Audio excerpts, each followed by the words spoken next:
What's up guys, my name is Dan from Moments Of, and this is my drum rundown. Alright, first up is my SJC custom kit. I've had this kit for a long time. I met Mike back at Warped Tour, back before SJC blew up to be where they are. It is a zebra wood and black ripple barbershop stripe. Wood hoops, finished in black ripple as well, with claw style wood hoops. I got wood badges all the way around. Custom wood badge right here as well, and then the SJC wood badges here. So for toms, I do have two floor toms. One is a 16, one is an 18. They just sound huge. And for some of the parts that we have, when I'm just doing double hits, it just booms. It sounds like an 808, I love it. So that's why I have the two floors. So for kick drum, I have a 24-inch kick. I just love the sound of bigger kicks. It's boomy, it's bassy, it's fun to play. And then for a rack, I went with a 13, just same reason why I went with the bigger floors is just, I just like a drum with a little sustain. And the 13 just gives me a nice round sound. It's not super bright.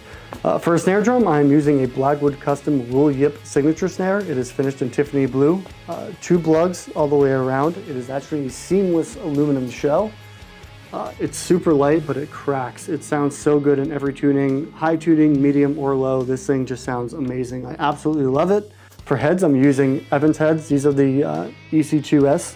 I've been using these forever. They actually have a little ring around the outside, but it actually cuts down the sustain, which helps. Because like I said, I really like that instant hit, not a lot of drag behind it. And then for snare, I've been using the Genera Dry. It actually has little pinholes around the outside. And a lot of people ask me what that's for, and it's literally just to literally cut down on the sustain. So when I hit my snare, you don't hear that bright overtone that you get with a lot of snares. It is just a crack. And I really like it. For hardware, I'm using DW9000 hardware all the way around. It's super stable. Unfortunately, it's really heavy and my back hates it, but it's great because it doesn't move. For a pedal, I'm using a DW9000 pedal.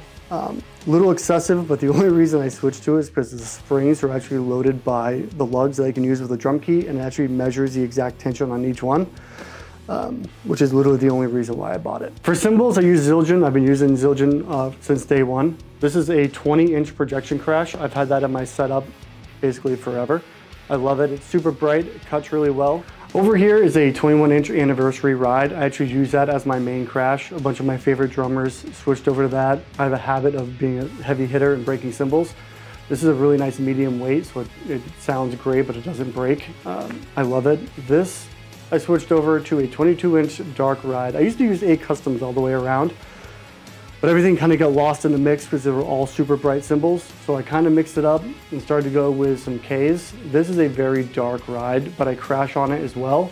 There's actually a new song we have coming out where in the last bit of the song, I'm crashing on this, but then I switch to this, and you can actually hear everything lift up in the mix. So it's really cool to have some cymbals that differentiate so you can actually tell the difference. For China's, this is brand new. I just got this a few months ago. I've always had a love-hate relationship with China cymbals.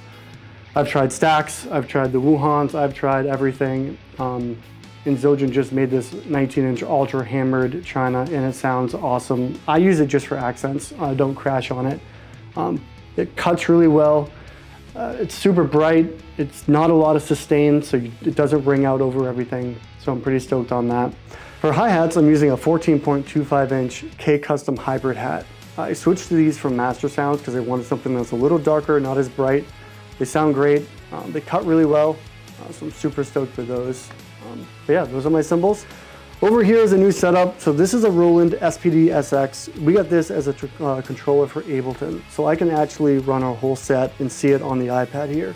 I can start the set, stop the set, pause it, adds my own little samples in here. Claps, drops, whatever I want, all controlled by the pad, and then I can actually see everything that's happening on the iPad throughout the set. So if there's a problem, I can stop it, reset, whatever we need to do. So it's all controlled through this, which actually runs through our in-ear rig, which we'll talk about later.